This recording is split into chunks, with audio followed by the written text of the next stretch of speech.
Assalamualaikum warahmatullahi wabarakatuh.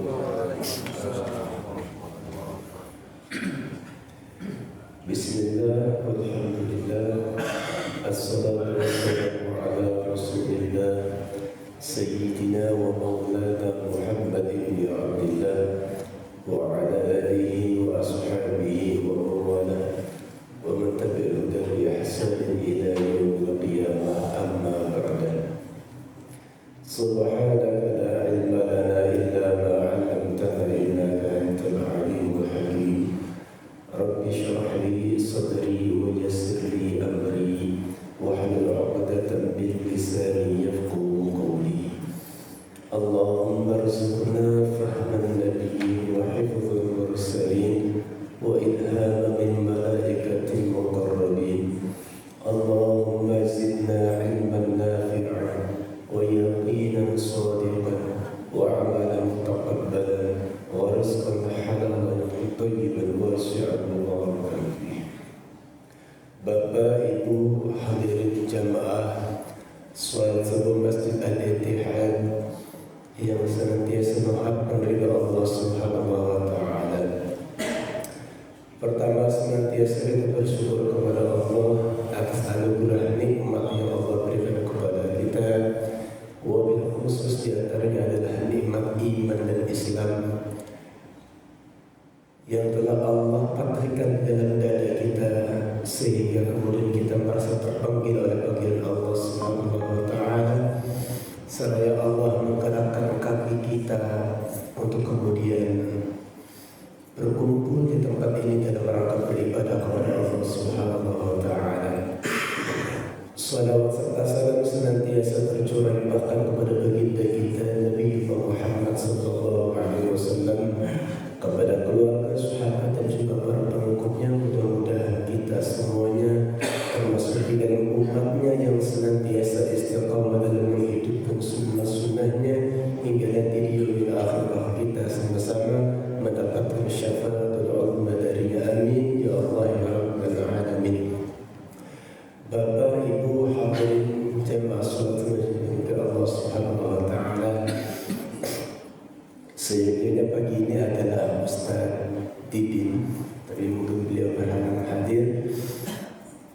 Termasuk saya pribadi pun juga mohon maaf di minggu yang lalu tidak bisa mengisi kultum subuh karena kondisi kesehatan pun juga sama. Jadi kalau saat ini suaranya agak berkurang ya, karena sedikit banyak jadi masih sisa-sisa batuk ya, dan lain sebagainya. Tetapi ini adalah karunia dari Allah Subhanahu wa taala. Bapak, Ibu, hadirin jemaah salat subuh Allah Subhanahu wa taala. Di beberapa pertemuan yang lalu saya pernah menyampaikan bahwasannya rezeki itu datang setelah kita beribadah. Itu Allah sampaikan di dalam Quran surah Al-Baqarah di ayat 21. Ya ayyuhan nasu u'budu rabbakum alladhi khalaqakum min nafsin wahidah. Ya ayyuhan nasu u'budu rabbakum alladhi khalaqakum walladzina min qablikum la'allakum tattaqun. Wahai orang-orang yang beriman, wahai manusia, beribadahlah kepada Allah. Ya ayyuhan nasu u'budu rabbakum alladhi khalaqakum. Wahai manusia, beribadahlah kamu kepada Allah Subhanahu wa taala, Rabb yang telah menciptakan kalian dan juga yang telah menciptakan apa-apa yang datang sebelum kalian. La'allakum tattaqun, agar kalian bertakwa kepada Allah. Lalu setelah itu, alladzi ja'alakumul arda firasyan was samaa'a binaa'a wa anzala minas samaa'i maa'an fa akhraja bihi minats thamarati rizqan lakum. Setelah itu Allah jadikan penghidupan di dalam muka bumi ini. Lalu Allah turunkan daripada langit, Allah keluarkan daripada bumi, yang dimana di situ ada buah-buahan tumbuh dari dalam bumi. Allah turunkan matar hujan dari langit sehingga kemudian ada kehidupan di muka bumi ini. Maka itu adalah rezeki, apa rezeki bagi kalian. Jadi condition pertama kita beribadah dulu kepada Allah. Maka setelah itu Allah akan anugerahi rezeki kepada kita. Lalu kemudian Allah juga memberikan kita rezeki setelah kita melaksanakan sholat. Maka Allah sampaikan, wa'mur ahlaka bis-shalah wastabir 'alaiha la nas'aluka rizqan. Jadi Allah itu tidak meminta kepada kita tentang rezeki, tetapi nahnu narzuquka, tetapi kamilah yang memberikan rezeki kepada wahai manusia. Jadi yang pertama, wa'mur ahlaka bis-shalah, perintahkanlah keluargamu untuk sholat. Bapak, ibu, bapak punya tanggung jawab, maka setiap diri kita adalah pemimpin. Setiap ibu adalah pemimpin, anak-anak kita juga akan menjadi pemimpin. Dalam satu rukun keluarga, Imam Nawawi menyampaikan dalam kitab Uqudul Lujain daripada hadis baginda Nabi Muhammad SAW yang hadisnya cukup panjang. Meskipun dijelaskan bahwasanya setiap diri kalian adalah pemimpin dan akan dimintai apa yang telah kalian pimpin. Seorang bapak akan dimintai pertanggungjawabannya atas istri dan anak-anaknya. Seorang istri akan dimintai pertanggungjawabannya atas apa yang ada pada diri suaminya. Rumah yang ditinggal, maka kemudian tatkala suami pergi meninggalkan rumah mencari nafkah, maka sepenuhnya isi rumah itu adalah tanggung jawab istri. Harta daripada suaminya menjadi tanggung jawab istrinya. Pun juga anak yang ada di rumahnya pun juga tanggung jawab istrinya. Begitu juga sampai pada level pembantunya. Pembantunya menjadi punya tanggung jawab atas harta majikannya. Begitu panjangnya hadis ini, sehingga masing-masing personal kita punya tanggung jawab. Tetapi yang paling penting kita sebagai orang tua adalah bagaimana kita mengajarkan anak-anak kita untuk sholat. Bagaimana kita orang tua mengenalkan anak-anak kita tentang sholat. Bahkan baginda Nabi menyampaikan, tatkala anak kita usia 7 tahun, maka kenalkanlah dia dengan sholat. Kenalilah dia dengan masjid.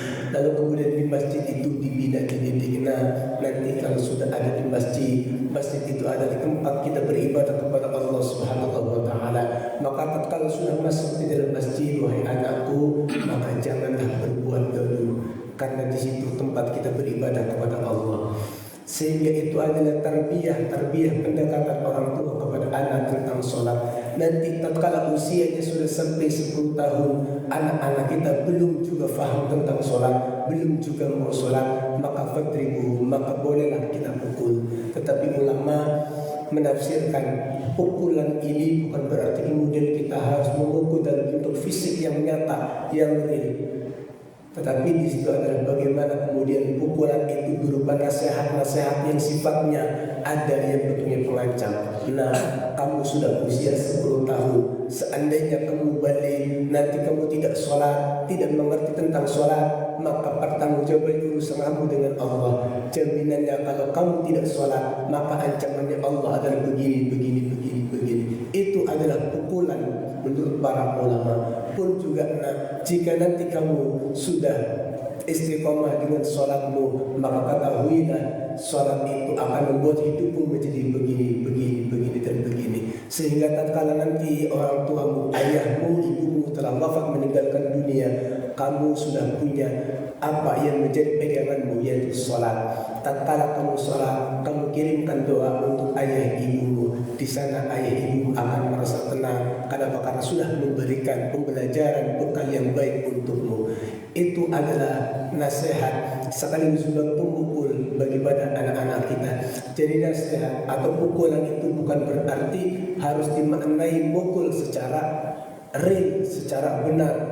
Seorang bapak harus memukul anaknya, sementara anak-anak kita sekarang bapak ibu tidak bisa dikerasin. Dibentak sedikit pun kadang juga sudah uring-uringan. Berbeda dengan kita. Dan ketika kita dulu belajar ngaji, salah sedikit orang tua kita, mungkin guru kita pun juga bisa memukul kita. Tetapi saat ini tidak bisa. Bapak Ibu hadirin dan mahasiswa Allah Subhanahu wa Ta'ala, itu adalah rizki datang setelah kita melaksanakan ibadah sholat. Orang tua punya kewajiban mendidik anaknya tentang sholat, bacaan-bacaan. Maka begitu indah tatkala orang tua yang Allah kasih kelebihan untuk kemudian mendidik anaknya secara langsung minimal Al-Quran. Al-Quran yang kita kenalkan kepada anak-anak kita berupa satu huruf daripada Al-Quran. Lalu kemudian anak itu mengenal bacaan-bacaan Al-Quran. Maka ketahuilah setiap huruf alif yang kita kenalkan kepada anak kita, huruf ba, ta, sa, jim, ha, kha, dan sampai akhirnya. Lalu kemudian anak mampu membaca Fatihah, anak mampu membaca Al-Quran.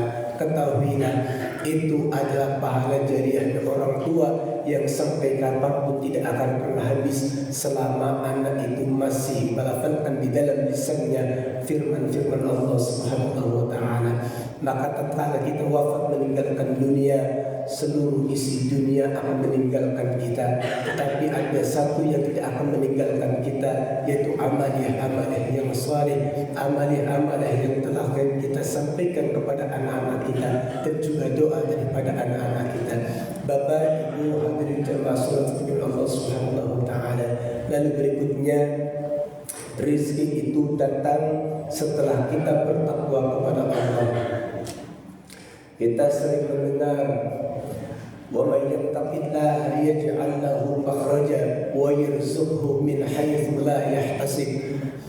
Siapapun orangnya yang bertakwa kepada Allah Subhanahu wa taala, maka pasti akan Allah berikan jalan keluar dari setiap permasalahan yang ada dalam kehidupan kita. Jadi orang yang sudah takwa tidak akan pernah khawatir akan sulitnya dunia, karena dia yang ada dalam dirinya adalah bagaimana dia semakin meningkatkan ketakwaan dia kepada Allah Subhanahu wa taala. Dia faham bahwasannya rezeki datang ketika kita sudah bertakwa kepada Allah. Kalau sudah bertakwa kepada Allah, jaminannya bahkan wa yarzuqhu min haitsu la yahtasib, akan Allah anugerahi rezeki dari arah yang tidak pernah kita duga. Kita terkadang tidak tahu saat kondisi sedang susah, lalu kemudian dalam benak kita, ya Allah, usaha ini lagi macet, ya Allah, perdagangan ini lagi kurang ramai, tapi kita ingat kepada Allah, semuanya kembali kepada Allah. Lalu kemudian tanpa kita ketahui, ternyata kita masih diberi kecukupan rezeki oleh Allah untuk mampu menjalani kehidupan ini. Ada saja waktunya makan, kita masih bisa makan. Waktunya istirahat, kita masih bisa istirahat. Itulah yang telah Allah berikan kepada kita di antara rezeki. Sehingga jangan pernah memandang rezeki itu bentuk rupanya harus uang. Tidak, Bapak Ibu. Rezeki itu apa-apa yang kita nikmati saat ini. Kita bisa berbicara, kita bisa berjalan, kita masih bisa melihat, masih bisa bekerja. Itu adalah bagian daripada rezeki Allah Subhanahu wa taala. Tatkala kita malam tidur, lalu kemudian subuh masih bisa terbangun, itu adalah nikmat yang Allah berikan kepada kita. Lalu kemudian kita mengucapkan alhamdulillahilladzi ahyana ba'da ma amatana wa ilaihi nusyur. Itu adalah bentuk syukur kita kepada Allah Subhanahu wa taala. Ditambah wujud syukur itu dengan kita beribadah kepada Allah Subhanahu wa taala. Maka siapapun orangnya yang melangkahkan kakinya untuk kemudian beribadah melaksanakan sholat subuh berjamaah, lalu kemudian dia melanjutkan setelah itu menunggu sampai datangnya waktu isya, lalu kemudian dilanjutkan lagi dengan sholat Tuhan, maka insya Allah pahala bagi orang yang melakukan sholat sunnah fajar, sholat sunnah sebelum subuh, kita mendapatkan apa-apa yang ada di dalam bumi dan juga apa-apa yang ada di antara keduanya. Jadi ada di antara langit dan bumi, wa ma fihi, dan apa-apa yang ada di dalamnya. Luasnya langit dan bumi itu rezekinya Allah yang Allah berikan kepada kita tatkala kita melaksanakan sholat subuh, lalu kemudian kita sebelumnya diisi dengan sholat fajar, lalu kemudian setelah itu kita menunggu datangnya waktu isyraq, lalu melaksanakan sholat sunnah 2 rakaat yang nilai pahalanya seperti kita melaksanakan ibadah haji taman sempurna. Lalu kemudian jika tidak ada kesibukan, kita lanjutkan dengan sholat duha kita kepada Allah. Maka di situ adalah rangkaian keberkahan rezeki kita akan dimulai. Jadi Bapak Ibu, mulai pagi ini dan juga yang akan datang, kita isi setiap pagi kita, hari-hari kita untuk kemudian bersyukur kepada Allah, beribadah kepada Allah Subhanahu wa taala. Maka rezeki itu urusannya Allah. Maka kita tidak perlu untuk memikirkan bagaimana makan kita. Kita tidak perlu bagaimana kehidupan kita, karena itu adalah nahnu narzuquka, itu adalah urusannya Allah Subhanahu wa taala.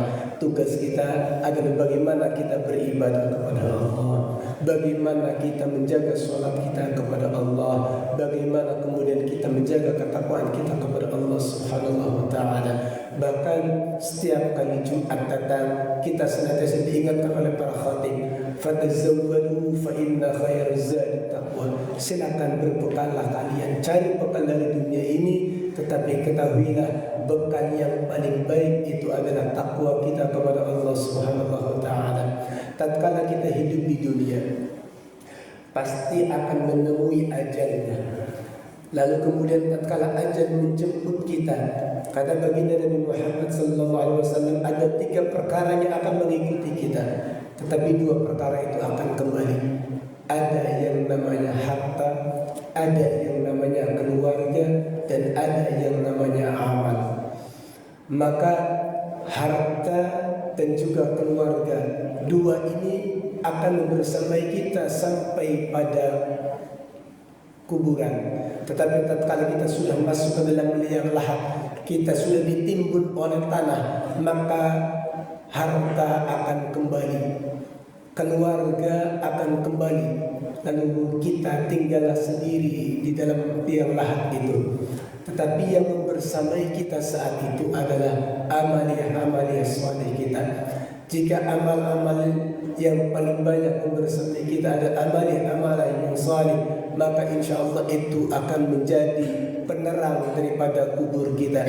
Termasuk sholat juga akan menjadi penerang daripada makom kita. Maka tatkala kita menjaga sholat kita, insya Allah tatkala kita masuk ke dalam liang lahat, kita sudah ditimbun oleh tanah, keluarga meninggalkan kita, harta kembali kepada Tuhannya, maka saat itu kita berada dalam gelapnya alam kubur. Tetapi disebabkan karena adanya sholat, disebabkan karena adanya amalia yang saleh, maka di situ kita akan terjaga. Kondisi kita akan merasa tenang, tidak akan merasa takut. Sebab apa? Sebab ada modal takwa yang telah kita bawa. Maka menjadi penting untuk kita memahami daripada firman Allah, wala tamutunna illa wa antum muslimun. Janganlah kalian mati meninggalkan dunia ini kecuali kita dalam keadaan Islam, kecuali kita dalam keadaan Muslim, di mana kita berpegang teguh kepada ajaran-ajaran Allah dan juga berpegang teguh pada ajaran-ajaran baginda Nabi Muhammad sallallahu alaihi wasallam. Saat ini kita berada pada momentum Nabi, maka sudah menjadi satu hal yang mesti kita lakukan adalah bagaimana kita kembali membaca surah-surah nabawiyah, membaca apa sih yang menjadi peninggalan daripada baginda Nabi. Nabi meninggalkan 2 perkara yang kalau kita ma'in tamassakum bihi lan tadillu bihi abadan. Kalau kita berpegang kepada keduanya, selama-lamanya kita tidak akan pernah menyesal, selama-lamanya kita tidak akan pernah tersesat. Itu adalah kitabullah wa sunnati Nabi, yaitu kitabnya Allah, yaitu Al-Quran Al-Karim dan juga sunnah Nabi. Sunnah Nabi itu ulama menyampaikan, jadi biar kita tidak gagal faham, karena nanti ada sunnah dalam sholat, ada sunnah dalam pembahasan sunnah Nabi. Jadi sunnah Nabi itu apa-apa yang dilakukan oleh Nabi jauh sebelum Nabi diangkat menjadi Rasul. Nanti kalau setelah Nabi mendapatkan wahyu itu disebutnya hadis. Tapi sunnah ini ada sunnah fi'liyah, ada sunnah qauliyah, ada sunnah taqririyah, ada sunnah hamiyah. Ini adalah sunnah dalam pandangan ilmu hadis. Sehingga apa itu sunnah fi'liyah? Sunnah fi'liyah adalah apa-apa yang telah dilakukan oleh baginda Nabi Muhammad SAW. Di antaranya apa? Seperti halnya pernikahan Nabi. Maka kita sering an-nikah sunnati faman raghiba sunnati falaysa minni. Nikah itu dilakukan oleh Nabi, maka itu pun disebut sebagai sunnah fi'liyah. Termasuk dengan sholat juga tata caranya itu disebut dengan fi'liyah. Lalu kemudian ada yang namanya sunnah qauliyah, yaitu ucapan-ucapan Nabi. Lalu kemudian ada sunnah taqririyah, yaitu sunnah menjadi ketetapan daripada baginda Nabi Muhammad SAW sebagaimana hukum daripada daging dog itu sendiri. Lalu kemudian ada sunnah hamiyah. Sunnah hamiyah itu namanya hamiyah, itu adalah cita-cita. Di antara contoh daripada sunnah hamiyah itu adalah seperti puasa di yaum tasir wal Asyura, jadi 9, 10 Asyura, sehingga di situ terjadi namanya sunnah hamiyah. Karena baginda Nabi baru akan ada rencana nanti di tahun yang akan datang saya akan berpuasa jika masih dikasih umur yang panjang. Tetapi Nabi belum bertemu dengan 9, 10 Asyura di tahun yang akan datang, tapi baginda Nabi sudah wafat lebih dahulu. Maka itu adalah sunnah yang sifatnya keinginan Nabi. Maka ulama sepakat apa yang menjadi keinginan Nabi, cita-cita Nabi, itu pun juga termasuk di dalam sunnah baginda Nabi. Sehingga begitu banyak sunnah yang perlu kita fahami dan bisa kita amalkan dalam kehidupan kita sehari-hari. Yang terpenting kita senantiasa terus ittiba' sunnati Nabi, berusaha untuk mengikuti apa-apa yang telah dicontohkan oleh baginda Nabi Muhammad SAW. Karena dengan melaksanakan sunnah Nabi itu berarti menjadi bagian daripada bukti kita cinta kepada Nabi. Kata Allah, qul in kuntum tuhibbunallah, jika kamu memang cinta kepada Allah, maka fattabi'uni, maka ikutilah aku, yaitu apa? Ikutilah baginda Nabi Muhammad sallallahu alaihi wasallam. Kalau kita sudah mengikuti apa yang menjadi ajaran tuntunan daripada baginda Nabi Muhammad sallallahu alaihi wasallam, maka yuhibbukumullah, maka niscaya Allah akan cinta kepada kalian. Jadi kalau kita sudah mengantongi cintanya Allah, maka secara tidak langsung insya Allah kita sudah mengantongi surganya Allah Subhanahu wa ta'ala. Sehingga hal yang paling mudah untuk kita kerjakan adalah bagaimana kita menjaga, memelihara cinta kita kepada baginda Nabi melalui sirah. Bahkan bukan hanya sirahnya, tapi sarirahnya, surahnya. Jadi ada surah sarirah, itu adalah bagian yang utuh daripada baginda Nabi. Bagaimana Nabi mengenakan pakaian, bagaimana kemudian Nabi tidurnya, bagaimana sirnya Nabi, diamnya Nabi. Maka diamnya Nabi tidak lain tidak bukan adalah zikir kepada Allah Subhanahu wa ta'ala. Cara tidurnya Nabi bagaimana, itu adalah surah sarirahnya daripada baginda Nabi Muhammad sallallahu alaihi wasallam. Jadi bukan hanya sekedar kita mempelajari perjalanan hidup Nabi, tetapi ada amalia-amalia yang dilakukan oleh Nabi secara diam-diam, secara sembunyi-sembunyi. Melainkan itu adalah ada nilai-nilai yang sangat besar manfaatnya jika kita mampu mengamalkannya. Mudah-mudahan di bulan Maulid ini kita benar-benar mengambil apa yang telah ada pada diri baginda Nabi. Allah sampaikan laqad kana lakum fi Rasulillahi uswatun hasanah. Tetapi uswatun hasanah itu untuk siapa? Kenapa kok setiap muslim tidak semuanya mampu mendapatkan suri tauladan yang baik daripada baginda Nabi. Karena memang uswatun hasanah itu hanya diperuntukkan bagi siapa? Liman kana yarjullaha wal yawmil akhir, yaitu bagi mereka yang punya sifat raja, punya sifat pengharapan untuk liqa'i rabbih, untuk berjumpa dengan Rabbnya. Ketika kita punya keinginan, punya harapan untuk nanti bisa berjumpa dengan Allah, kita juga ada dalam diri kita, kita yakin akan datangnya hari akhir, akan ada kehidupan di yaumil akhirah, maka kemudian di situ baru kita akan bisa mendapatkan suri tauladan itu. Tapi kalau kemudian kita tidak mau liqa'i rabbih, tidak mau berjumpa dengan Rabb kita, maka bagaimana mungkin nilai-nilai kesalehan yang ada pada diri Nabi melekat pada diri kita, sementara kitanya pun tidak ingin. Sehingga liman kana yarjullah wal yawmil akhir, yaitu bagi mereka yang senantiasa punya sifat raja, ada pengharapan untuk bisa bertemu dengan Nabi, ada sifat raja untuk bisa bertemu dengan Allah. Maka ketika kita sudah ada sifat pengharapan, maka insya Allah di situ akan Allah bimbing untuk kemudian ketaatan itu melekat pada diri kita. Karena hakikatnya apa-apa yang ada pada diri Nabi, ilmu dan lain sebagainya, itu adalah nurullah, itu adalah cahayanya Allah. Kata Imam Syafi'i, al-ilmu nur wa nurullah la yuhda lil 'asi. Cahayanya Allah Subhanahu wa ta'ala itu tidak akan diberikan kepada orang yang ada di dalam hatinya 'asi, yaitu sifat kemaksiatan kepada Allah Subhanahu wa ta'ala.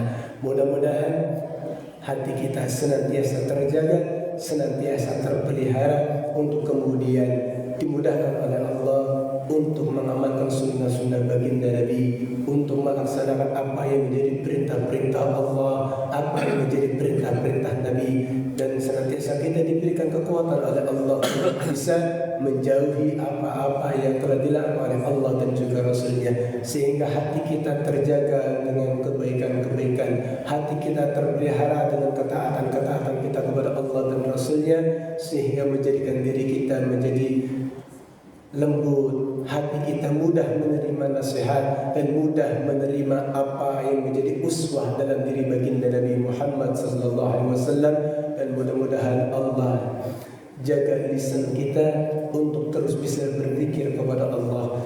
Allahumma inna ala zikrika wa syukrika wa husni ibadatik. Senantiasa kita meminta kepada Allah untuk kemudian dimudahkan lisan kita untuk berzikir, ingat kepada Allah. Senantiasa kita minta tolong kepada Allah agar kita mampu mensyukuri atas nikmat Allah Subhanahu wa ta'ala, dan senantiasa kita meminta kepada Allah agar kita dimampukan untuk melaksanakan ibadah dengan ibadah-ibadah yang baik. A'udzu billahi minasyaitonir rajim. Bismillahirrahmanirrahim. Allahumma ighfir lana dhunubana wa liwalidina wa liabaina wa ummahatina ولأجدادنا ولجداتنا ولمشايخنا ولمشايخ مشايخنا ولمعلمنا ولأستاذنا ولإخواننا من جميع المسلمين والمسلمات والمؤمنين والمؤمنات الأحياء منهم والأموات إنه على كل شيء قدير. رب اجعل هذا البلد آمنا واجنبني وبني أن نعبد الأصنام. ربنا ظلمنا أنفسنا وإن لم تغفر لنا وترحمنا لنكونن من الخاسرين. اللهم ربنا أوزعنا أن نشكر نعمتك التي أنعمت علينا وعلى والدينا وأن نعمل صالحا ترضاه وادخلنا برحمتك في عبادك الصالحين. اللهم اختم لنا بالإسلام واختم لنا بالإيمان واختم لنا بخاتمة بالسعادة واختم لنا بحسن الخاتمة يا الله بها يا الله بها يا الله بحسن الخاتمة. يا أيتها النفس المطمئنة ارجعي إلى ربك راضية مرضية فادخلي في عبادي وادخلي جنتي. ربنا ظلمنا أنفسنا وإن لم تغفر لنا وترحمنا لنكونن من الخاسرين. ربنا هب لنا من أزواجنا وذرياتنا قرة أعين واجعلنا للمتقين إماما. رب اجعلني مقيم الصلاة ومن ذريتي ربنا وتقبل إنك أنت السميع الدعاء. ربنا آتنا في الدنيا حسنة وفي الآخرة حسنة وقنا عذاب النار وأدخلنا الجنة مع الأبرار يا عزيز غفر يا رب العالمين بفضلك سبحان ربك رب العزة عما يصفون والسلام على المرسلين والحمد لله رب العالمين. Terima kasih. Aku lakukan hal yang astagfirullah wa ghafurur rahim. Al-'afwu minkum.